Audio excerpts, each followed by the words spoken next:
Hey guys, how are you? Super nice to have you here once again. É muito bacana estar aqui com vocês de novo. E hoje uma aula que vai cair a tal das famosas conjunções, né? Muito bacana. Eu tenho tentado atender a pedidos de todo mundo, bancas como a Fumark, bancas como Cetreb, essa foi bem difícil de achar questões, né?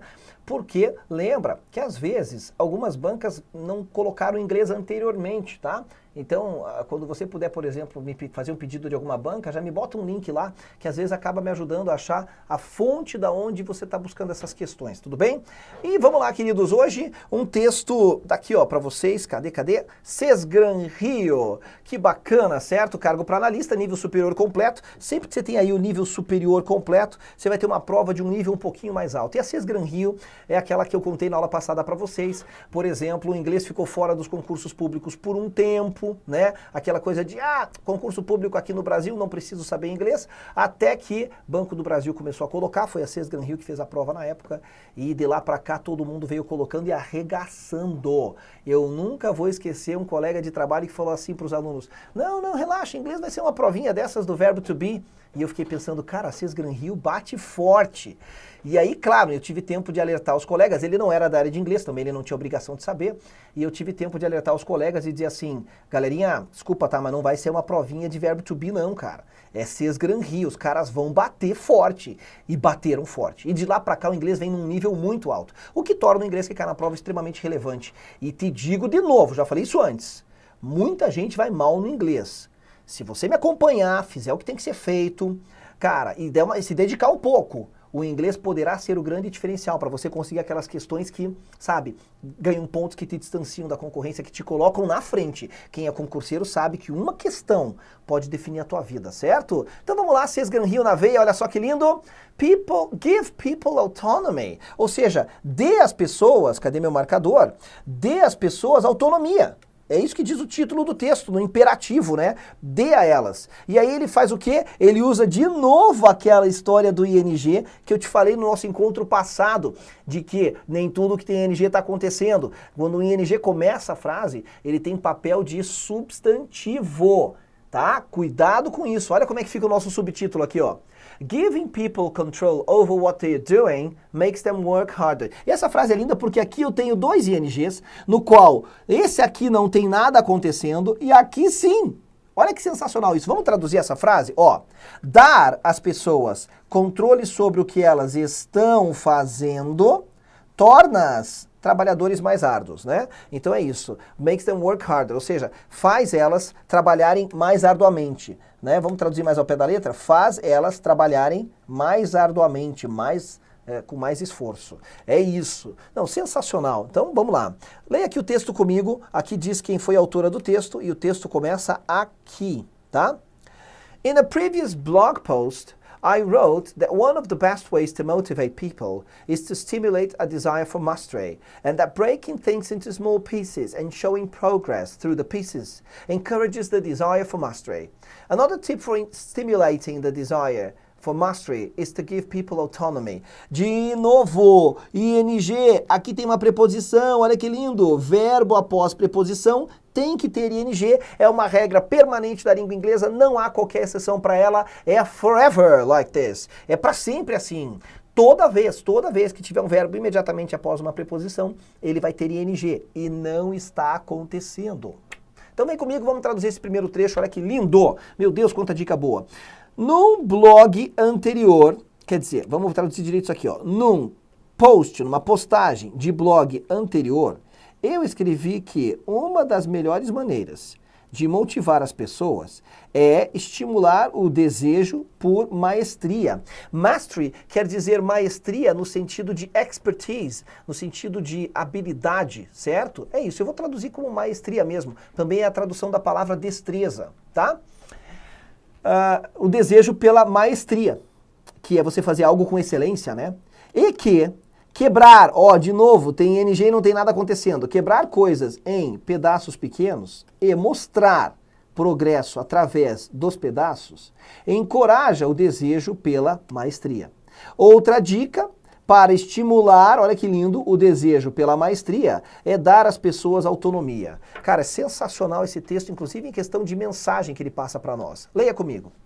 When people feel that they have some control over what they are doing and how they do it, then their desire for mastery increases. They will then be motivated to continue and keep learning. If people feel that they don't have any control or autonomy, then they lose the desire to learn and do more. They may lose the desire to master whatever task you are asking them to do. Here's an example. Let's say that you have created a language learning app. Então já vamos chegar no exemplo lá. Ele fala: quando as pessoas sentem que elas têm algum controle sobre o que elas estão fazendo e como elas o fazem, né? Como elas fazem isto, então o desejo delas por maestria, né? Por habilidade, por excelência, aumenta. Elas, então, estarão aqui no futuro motivadas a continuar e ficar aprendendo, né? Keep learning. Bom, se as pessoas sentem que elas não têm nenhum controle ou autonomia, então elas perdem o desejo de aprender e de fazer mais. Elas podem, esse é um cara muito importante, nossa, deixa ele anotado aqui, tá bom, vamos lá. Elas podem perder o desejo de dominar qualquer tarefa que você estiver pedindo para elas fazerem. Aqui tem um exemplo. Vamos dizer que você criou um aplicativo para aprender línguas, tá bom? Olha o present perfect batendo na sua cara aqui. Tudo bem? Então vamos falar dessas duas coisas no final aqui, do may e do have created. Tá? Vou dar uma aula de você breve sobre isso. Ele diz assim, então vamos imaginar que você criou um aplicativo para aprender línguas, macete da garota bonita, aí eu vou voltando, certo? Quem já viu as aulas anteriores sabe disso. The desire for mastery will be automatically in play if the person wants to learn a language. However, if you want people to continue using the app and use it frequently and often, then you have to do more than just present lessons in the app. One way to further stimulate the desire for mastery is to give them some control over how they use the app. Então, olha o que ele diz. O desejo pela maestria estará automaticamente em jogo se a pessoa quiser aprender uma língua, certo? Criei um aplicativo, se a pessoa tem interesse, ela já vai ter um desejo de dominar natural aquilo ali. Entretanto, olha as conjunções que eu tanto falo, however, vai cair na questão de hoje. Significa entretanto. Tem que decorar, tá? Se você quiser que as pessoas continuem usando o aplicativo e que utilizem ele frequentemente, eu não sei porque que o cara fez isso no texto. Often é a mesma coisa que frequently. É a mesma coisa, tá bom? Então aqui tem uma redundância no texto. Então, você terá que fazer mais do que somente apresentar lições no aplicativo. Uma maneira de estimular mais, to further stimulate, de estimular mais o desejo pela maestria, é dar a eles, ao usuário, algum controle sobre como eles utilizam o aplicativo. You can provide different types of exercises and interactions, such as listening, writing, or speaking the language, and let them choose which exercises and activities they need or want, and in what order to do them. If they feel they have control over how quickly they go through the lessons, which ones they repeat, which activities to engage in, and in what order, then they will be more motivated to keep learning. What do you think? Have you tried giving autonomy to people to keep people motivated? E de novo, present perfect aqui. Ou seja, você pode fornecer tipos diferentes de exercícios e interações, tais como audição, né, escutar, escrever ou falar a língua, e deixá-los escolher quais exercícios e atividades eles precisam ou querem, e em qual ordem fazê-los, né, fazer eles. Se eles se sentirem que eles têm controle sobre o quão rapidamente eles podem passar pelas lições, né, go through, passar pelas lições, which ones, quais eles repetem, quais atividades eles se engajam e em qual ordem, então eles estarão mais motivados a continuar aprendendo. O que você acha? Você tentou, have you tried? Você tentou dar autonomia para manter as pessoas motivadas? E esse have não tem tradução de ter. Não tem, por algumas razões que a gente vai ver agora, porque agora já chegou a questão. Vamos lá? Primeira coisa, o texto usou o verbo modal may. May faz parte de uma categoria de verbos chamado modais, modals, e que são verbos que acompanham outros verbos. Os verbos modais são verbos auxiliares, portanto, eles auxiliam outro verbo. Então vamos pegar um exemplo que apareceu no texto também, que é o can. Quando eu digo I draw, eu desenho, não é verdade? Mas, na verdade, todo mundo desenha. A questão é que a frase eu desenho, ela não está muito carregada de significado. Ah, você desenha? Eu desenho. Quer ver como eu desenho? Olha aqui, ó. Ó, desenhei. Tá vendo? Agora, eu posso melhorar o significado do verbo desenhar. E essa é a verdadeira função dos verbos modais. Melhorar, acrescentar significado a um outro verbo, só que eles fazem isso da maneira mais vasta possível, da maneira mais contextualizada e situacional possível. O que é um can? Não sei. Me mostre a frase. Esse cara pode fazer várias coisas. Quer ver? Vamos lá. Quando eu digo I can draw, embora muitos alunos ainda traduzam o verbo can como verbo poder, ele indica habilidade e ele também é usado no sentido de saber. A melhor tradução aqui é eu sei desenhar, ó. Eu sei desenhar, no sentido de que eu tenho habilidade. Então você concorda que o can melhorou o significado do verbo draw? É isso que os verbos modais fazem, tá? E por exemplo, quando você diz assim, ó, I can drive, tá? É diferente de dizer smoking, ó, can kill you. De novo, estou te dando uma aula show, hein? Olha aqui, ó. Nesse caso aqui, cadê minha canetinha? Aí, ó. Nesse caso aqui, o can, que é o mesmo can da frase de baixo, está indicando I can drive. Significa que eu tenho a habilidade para fazer isso. Mas quando eu uso o mesmo can num outro contexto, veja a frase de baixo. Eu sei dirigir, diz a primeira frase, certo? A de baixo, fumar pode matar você. Não estou falando da habilidade que o cigarro tem de te matar. Esse can agora indica uma possibilidade. E vou te dizer mais. Os verbos modais fazem isso das maneiras mais imagináveis possível. Assim, são várias situações. Eu não teria como agora, em alguns minutos, dar uma aula sobre isso para você, porque eu precisaria de pelo menos dias. Ou pelo menos assim, um dia inteiro.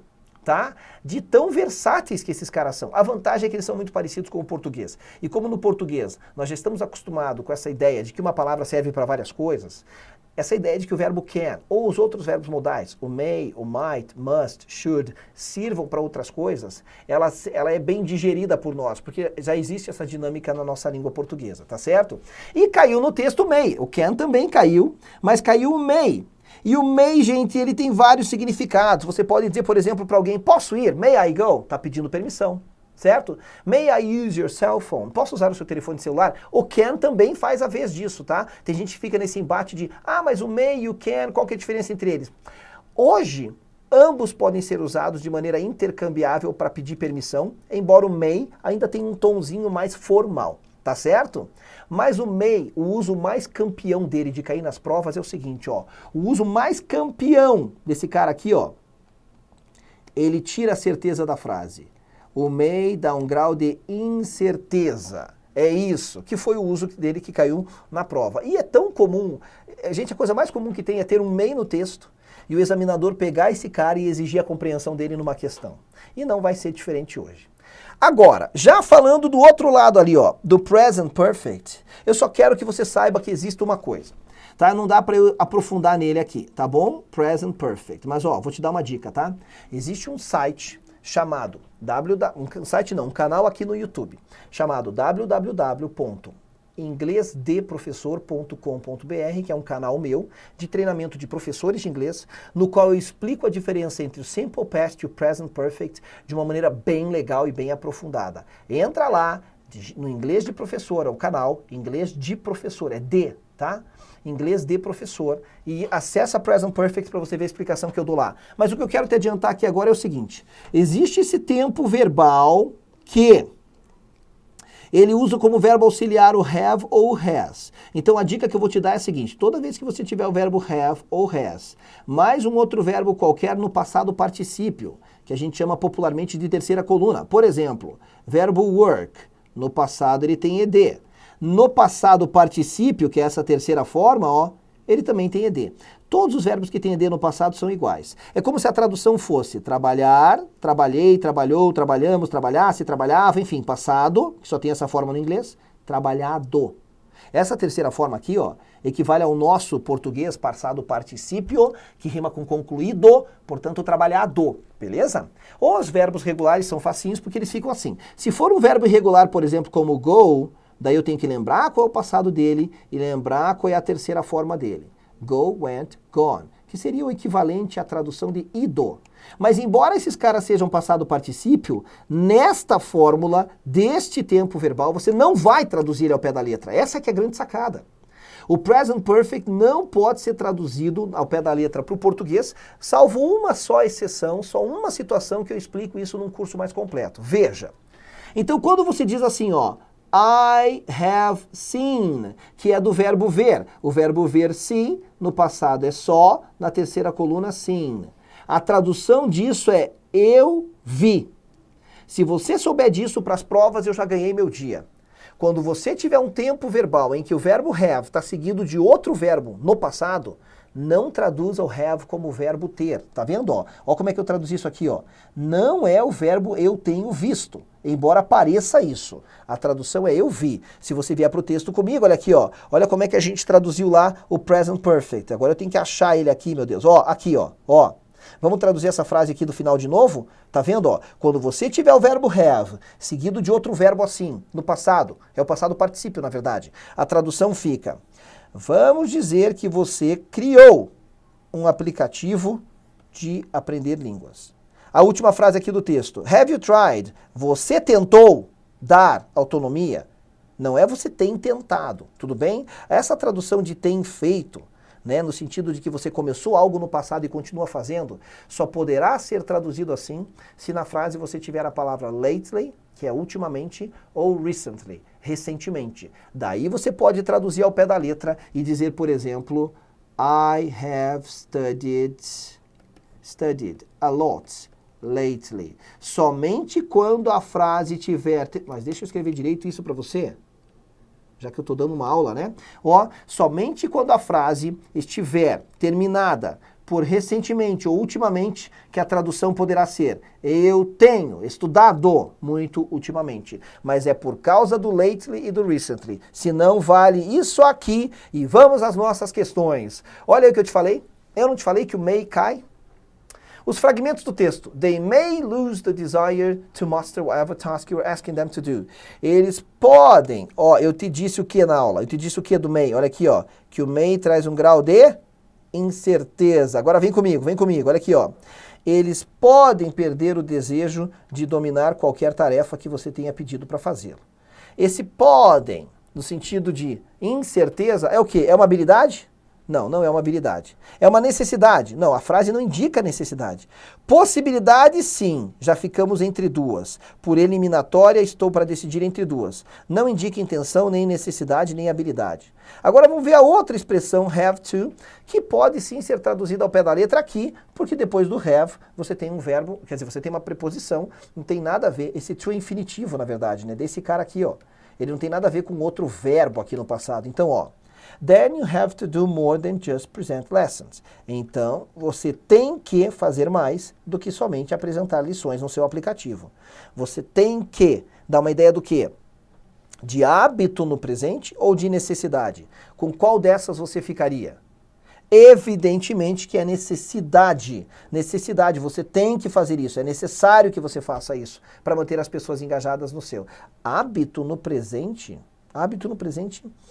não tem nada a ver, pelo menos não nessa frase. E pelo menos o can, ele não é que ele indica, o can não indica hábito. Ele pode indicar hábito dependendo da frase, mas a função dele não é essa. Ele pode indicar uma permissão, uma habilidade, uma possibilidade, ou o contrário disso, uma proibição, né? Uma impossibilidade, até uma obrigação, tá? Bacana a questão, né? Mas essa questão não geraria tanto problema, mesmo que você não soubesse quem são esses caras, né? Quem são esses tais de verbos modais, porque pelo sentido da frase você teria condições de responder. Uma que não tinha muita solução é essa aqui, ó. Eu te falei que cai conjunções. No texto ele trouxe a palavra however. A gente até circulou ela. E agora ele quer um sinônimo. Ele fala na frase, however, if you want people to continue using the app and use it frequently and often, then you have to do more than just present lessons in the app. O conector, conectivo, conjunção, no inglês tem a palavra de connector, conjunction, linking words, tem vários sinônimos, tudo bem? É tudo a mesma coisa, tá? A palavra however pode ser substituída sem qualquer mudança no significado pelo que. Cara, olha essa lista aqui, cara, que assustador. Então, quando eu te passo aquela lista para você ter lá e olhando para ela e namorando ela com o tempo, é porque conjunção cai no texto, portanto compromete o entendimento do texto e às vezes assim, ó, na questão. Sesgran Rio clássica, adora cobrar conjunções num nível alto, olha o nosso respeito pela banca. Vamos traduzir todas então para você ver, afinal de contas, o que é however, tá? Gente, however é exatamente a mesma coisa que esse cara aqui, ó. Você quer a resposta certa? É essa aqui, ó. Tá? Mas vamos devagar lá, olha só. Therefore significa portanto, no sentido conclusivo. Outro sinônimo é consequentemente. Olha isso, tá? Moreover é o nosso além do mais, além disso, tá?